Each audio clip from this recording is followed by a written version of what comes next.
കഴിഞ്ഞ LDF സർക്കാരിന്റെ കാലത്ത് അല്ലെങ്കിൽ പിണറായി വിജയൻ സർക്കാരിന്റെ കാലത്ത് കേരളം കണ്ട ഏറ്റവും വലിയ സമരങ്ങളിലൊന്ന് എന്ന് പറയുന്നത് PSC റാങ്ക് ലിസ്റ്റിൽ വന്നിട്ട് ആ ജോലി കിട്ടാത്ത വിദ്യാർത്ഥികൾ അല്ലെങ്കിൽ തൊഴിലിന് വേണ്ടി യുവാക്കൾ തെരുവിൽ കിടന്നതാണ് നമ്മൾ കണ്ടു. സെക്രട്ടേറിയറ്റിന് മുന്നിൽ രാവെന്നോ പകലെന്നോ ഇല്ലാതെ കിടന്നു പല രീതിയിലുള്ള സമരങ്ങളുമായി മുന്നോട്ട് പോയി. എന്നിട്ടൊന്നും അവർക്ക് വേണ്ടതൊന്നും ചെയ്യാൻ ആ സർക്കാരിന് കഴിഞ്ഞിട്ടില്ല. ഇന്നും PSCയുമായി ബന്ധപ്പെട്ട ആരോപണങ്ങൾ നിരന്തരം വരികയാണ്. പുതിയ സർക്കാർ അല്ലെങ്കിൽ ഐക്യ ജനാധിപത്യ മുന്നണി സർക്കാർ അധികാരത്തിലേറുന്നു. വലിയ പ്രതീക്ഷയോടുകൂടിയാണ് പുതിയ സർക്കാരിനെ യുവാക്കൾ നോക്കിക്കാണുന്നത്. കാര്യം ഞങ്ങൾക്ക് വേണ്ടി എന്തെങ്കിലും ചെയ്യും, PSCയിലൊക്കെ മാറ്റങ്ങൾ കൊണ്ടുവരുമെന്നൊരു വിശ്വാസമുണ്ട്. ഇപ്പോൾ സർക്കാർ തന്നെ പറയുന്നു PSCയുമായി ബന്ധപ്പെട്ട് ഇത്തരത്തിൽ വീണ്ടും വീണ്ടും പ്രശ്നങ്ങൾ ഉണ്ടാവുകയാണെങ്കിൽ അല്ലെങ്കിൽ ആരോപണങ്ങൾ ഉണ്ടാവുകയാണെങ്കിൽ അത് സർക്കാരിന്, വിദ്യാർത്ഥികൾക്കും അല്ലെങ്കിൽ യുവാക്കൾക്ക് സർക്കാരിനോടൊരു അതൃപ്തി വരാനുള്ള സാധ്യതയുണ്ട്. അതുകൊണ്ട് അത്തരം കാര്യങ്ങൾ പരിശോധിക്കണമെന്ന് പറയുമ്പോൾ പ്രതീക്ഷ തന്നെയല്ലേ ഈ സർക്കാർ മുന്നോട്ട് വയ്ക്കുന്നത്?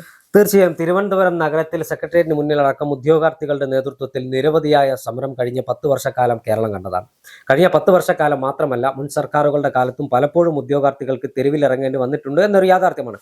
ഒരു ഭാഗത്ത് നമ്മൾ സർക്കാരിന് കുറ്റം പറയുമ്പോൾ മറുഭാഗത്ത് ഉദ്യോഗാർത്ഥികളുടെ സ്വാർത്ഥ താല്പര്യം, അതായത് ഞാൻ ഉൾപ്പെടുന്ന ആരും റാങ്ക് ലിസ്റ്റിൽ വന്നാൽ ഏത് വിധേനയും ജോലി ലഭിക്കാൻ എല്ലാ സമരമാർഗവും സ്വീകരിക്കും. അത് ഒരു ഭാഗത്ത് നമ്മൾ കാണാതിരിക്കരുത്. പക്ഷെ ഇപ്പോൾ തിരുവനന്തപുരത്ത് നിന്ന് കഴിഞ്ഞ ദിവസം പുറത്തു വന്നൊരു വാർത്ത, ഒരു PSC പരീക്ഷയിൽ 10 ഉത്തരങ്ങളുടെ മൂല്യനിർണ്ണയം നടത്തിയില്ല എന്ന് പറഞ്ഞ ഒരു വാർത്ത ഏറെ ഗൗരവമുള്ളതാണ്. അത് ഗൗരവപരമായി പരിശോധിക്കപ്പെടേണ്ട കാര്യമാണ്. അന്വേഷണത്തിന് സർക്കാർ തീരുമാനം എടുത്തിരിക്കുന്നു. അന്വേഷണം ആരംഭിച്ചു കഴിഞ്ഞു. അതോടൊപ്പം തന്നെ ആ റാങ്ക് ലിസ്റ്റ് റദ്ദാക്കാനും തീരുമാനമായിട്ടുണ്ട്.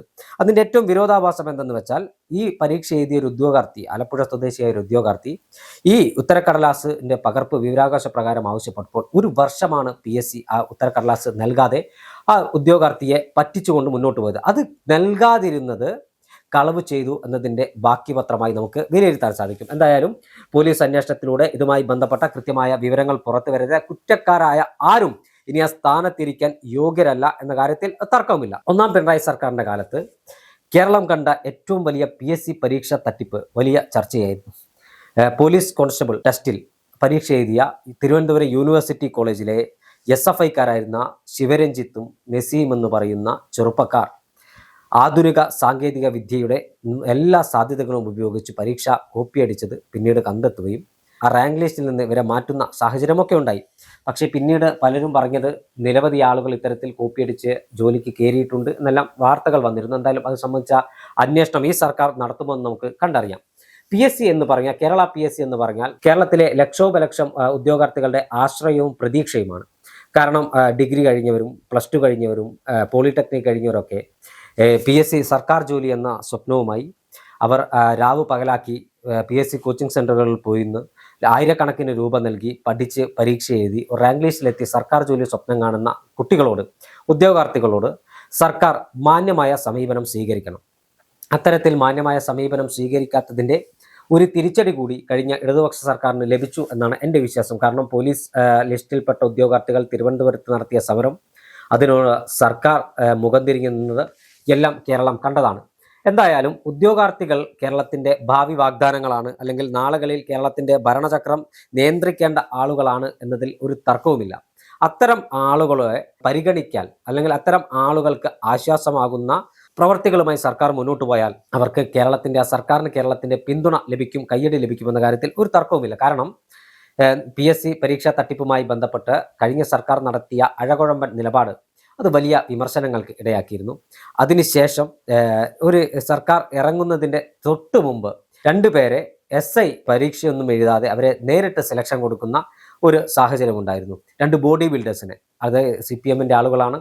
അതിപ്പോൾ ഈ സർക്കാർ റദ്ദാക്കിയ കേസ് കോടതിയിൽ പോയിരിക്കുകയാണ്. എന്തായാലും ഇത്തരത്തിൽ തങ്ങൾക്ക് താല്പര്യമുള്ള ആളുകളെ എല്ലാ PSCയുടെ മാനദണ്ഡങ്ങളെല്ലാം കാറ്റിൽ പറത്തി പിൻവാതിലൂടെയും മുൻവാതിലൂടെയും ഒക്കെ തിരികെ കയറ്റുന്ന ഒരു കാഴ്ച നമ്മൾ കണ്ടതാണ്. കേരളത്തിലെ PSC എന്ന് പറയുന്ന പബ്ലിക് സർവീസ് കമ്മീഷന് ഒരു വിശ്വാസ്യതയുണ്ടായിരുന്നു. എന്നാൽ ആ വിശ്വാസ്യത കഴിഞ്ഞ സർക്കാർ നഷ്ടപ്പെടുത്തി എന്ന് പറഞ്ഞാൽ അവരെ കുറ്റപ്പെടുത്താൻ കഴിയില്ല. ആ നഷ്ടപ്പെട്ടു പോയ വിശ്വാസ്യത കേരളത്തിലെ ജനങ്ങൾക്ക് മുമ്പിൽ തിരിച്ചുപിടിക്കേണ്ട ബാധ്യതയും ഉത്തരവാദിത്വവും ഈ പുതിയ സർക്കാരിനുണ്ട്. ആ പുതിയ സർക്കാർ അത് കൃത്യമായി നിർവഹിക്കണം. കാരണം പബ്ലിക് സർവീസ് കമ്മീഷനെ ആശ്രയിച്ച് അല്ലെങ്കിൽ അതിൽ പ്രതീക്ഷ അർപ്പിച്ച് ആ 10,000-കണക്കിന് ലക്ഷക്കണക്കിന് ഉദ്യോഗാർത്ഥികളാണ് ഓരോ വർഷവും വിവിധ പരീക്ഷ എഴുതുന്നത്. അതായത് KSEBയുടെ മസ്ദൂർ മുതൽ ഇങ്ങ് KAS വരെ എഴുതുന്ന ആളുകൾക്ക് അവരുടെ അവസാന ആശ്രയവും പ്രതീക്ഷയുമാണ് ഈ PSC. ആ കേരള PSCയെ ശുദ്ധീകരിക്കാൻ, കേരള PSCയെ സംശയത്തിനതീതമായി നിർത്താനുള്ള നിലപാട് സർക്കാർ സ്വീകരിച്ചാൽ ആ സർക്കാരിന് കയ്യടി ലഭിക്കുമെന്ന കാര്യത്തിൽ ഒരു തർക്കവുമില്ല. അതോടൊപ്പം തന്നെ കഴിഞ്ഞ സർക്കാരുകളുടെ 2 ഇടതുമുന്നണി സർക്കാരിന്റെ കാലത്ത് നടത്തിയ പിൻവാതിൽ നിയമനങ്ങൾ പൂർണ്ണമായും റദ്ദാക്കണമെന്ന് ആരെങ്കിലും ആവശ്യപ്പെട്ടാൽ അത് റദ്ദാക്കിയത് PSCക്ക് വിട്ട് പഠിച്ച് പരീക്ഷ എഴുതി ആളുകൾ ജോലിയിലേക്ക് വരട്ടെ എന്ന് ആരെങ്കിലും ആവശ്യപ്പെട്ടാൽ അവരെ നമുക്ക് കുറ്റം പറയാൻ കഴിയുമോ? ഒരിക്കലുമില്ല. ഇത്തരം പിൻവാതിൽ നിയമനങ്ങളൊക്കെ അവസാനിപ്പിക്കേണ്ട കാലം കഴിഞ്ഞു. പുതിയ സർക്കാരിനോട് പറയാനുള്ളത്, നിങ്ങൾ നിങ്ങളുടെ ഇഷ്ടത്തിന് ഇത്തരം പിൻവാതിൽ നിയമനങ്ങൾ നടത്താതിരിക്കുക. കാര്യം വളരെ പ്രതീക്ഷയോടുകൂടിയാണ് ഉദ്യോഗാർത്ഥികളെല്ലാം ഇപ്പോഴത്തെ പുതിയ സർക്കാരിനെ കാണുന്നത്. നിങ്ങൾ കൂടി അതേ കാര്യം ആവർത്തിക്കുകയാണെങ്കിൽ പ്രതീക്ഷ എല്ലാം നശിച്ച് ഉദ്യോഗാർത്ഥികൾ മുന്നോട്ട് പോകേണ്ട ഒരു സാഹചര്യം വരും. പിൻവാതിൽ നിയമനം വഴി നടപ്പിലാക്കി അല്ലെങ്കിൽ പിൻവാതിൽ നിയമനം വഴി അധികാരത്തിലേക്ക് എത്തി അല്ലെങ്കിൽ ജോലി ലഭിച്ച എല്ലാവരെയും പിരിച്ചുവിട്ടുകൊണ്ട് PSC റാങ്ക് ലിസ്റ്റിലുള്ള യോഗ്യരായിട്ടുള്ള ആളുകൾക്ക് കൊടുക്കണം എന്നുള്ളതാണ് എന്റെ അഭിപ്രായം. ചേട്ടൻ പറഞ്ഞതുപോലെ രാവെന്നോ പകലെന്നോ ഇല്ലാതെ പഠിച്ച് അവർ ലിസ്റ്റിൽ കയറുന്നു.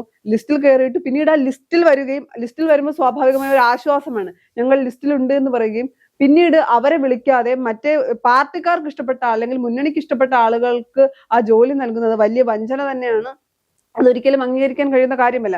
പക്ഷെ പുതിയ സർക്കാരിന് അത് എത്രത്തോളം ഫലപ്രദമായി മുന്നോട്ട് കൊണ്ടുപോകാൻ കഴിയും? കാര്യം കഴിഞ്ഞ 10 വർഷമായി PSC എന്ന് പറയുന്നത് കേരളത്തിലെ ഒരുവിധം അല്ലെങ്കിൽ ഉദ്യോഗാർത്ഥികൾക്കൊന്നും വിശ്വാസമില്ലാത്ത രീതിയിലേക്ക് PSC കഴിഞ്ഞ 10 വർഷം കൊണ്ട് കൊണ്ടെത്തിച്ചിട്ടുണ്ട്. അവിടെ നിന്നൊരു മാറ്റം പുതിയ സർക്കാരിന് വളരെ എളുപ്പത്തിൽ സാധ്യമാകുമെന്ന് ഞാൻ വിശ്വസിക്കുന്നില്ല. അതിനൊരുപാട് ഈ പിൻവാതിൽ നിയമനം വഴി അധികാരത്തിലേക്ക് എത്തിച്ച അല്ലെങ്കിൽ ഉദ്യോഗാർത്ഥികൾ അല്ലെങ്കിൽ അധികാരത്തിലെത്തിയ ആളുകളുണ്ടല്ലോ, അല്ലെങ്കിൽ ജോലി ലഭിച്ച ആളുകളെ മാറ്റുക എന്ന് പറയുന്നത് അത്ര എളുപ്പമുള്ള കാര്യമല്ല. അത് കോടതിയിൽ പോകണം. കോടതി വഴിയാകുമ്പോൾ അത് ഒരുപാട് ഡിലേ വരും. ഈ ഉദ്യോഗാർത്ഥികൾ പോലും പലരും ഏജിന്റെ പ്രശ്നം വെച്ചുകൊണ്ട് അല്ലെങ്കിൽ ഏജിന്റെ കാര്യം കൊണ്ട് തന്നെ അവർക്ക് പിന്നെ എക്സാം എഴുതാൻ പറ്റാത്ത ഒരു സാഹചര്യമുണ്ട്. അപ്പൊ അത്തരം സാഹചര്യങ്ങളെല്ലാം സർക്കാർ പരിശോധിക്കേണ്ടതുണ്ട്. നമ്മൾ കണ്ടതാണ്, അല്ലെങ്കിൽ കേരളം കണ്ടിട്ടില്ലാത്ത അത്രയും സമരങ്ങൾ സെക്രട്ടേറിയറ്റിന് മുന്നിൽ ഉദ്യോഗാർത്ഥികൾ നടത്തിയിട്ടുണ്ട്. സമരങ്ങൾ ന്യായമാണ് എന്ന് തോന്നിയാൽ അത് അംഗീകരിക്കുക കൂടി വേണം. പുതിയ സർക്കാർ വലിയ പ്രതീക്ഷയോട് കൂടിയാണ് നോക്കിക്കാണുന്നത്. ഇത് PSC പഴയതുപോലെ തന്നെ മുന്നോട്ട് പോവുകയാണെങ്കിൽ സർക്കാരിന് തിരിച്ചടിയാകുമെന്ന് സർക്കാരിനറിയാം. അതുകൊണ്ട് തന്നെയാണ് പുതിയ കാര്യങ്ങളും മാറ്റങ്ങളും ഒക്കെ മുന്നോട്ട് വെക്കുന്നതെങ്കിൽ പോലും എത്രത്തോളം PSCയെ വിശ്വസിക്കാനാകുമെന്നൊരു ചോദ്യം നിലനിൽക്കുന്നുണ്ട്. PSCയിൽ പൂർണ്ണമായ ഒരു അഴിച്ചുപണി നടപ്പിലാക്കുമോ എന്നൊരു ചോദ്യമുണ്ട്.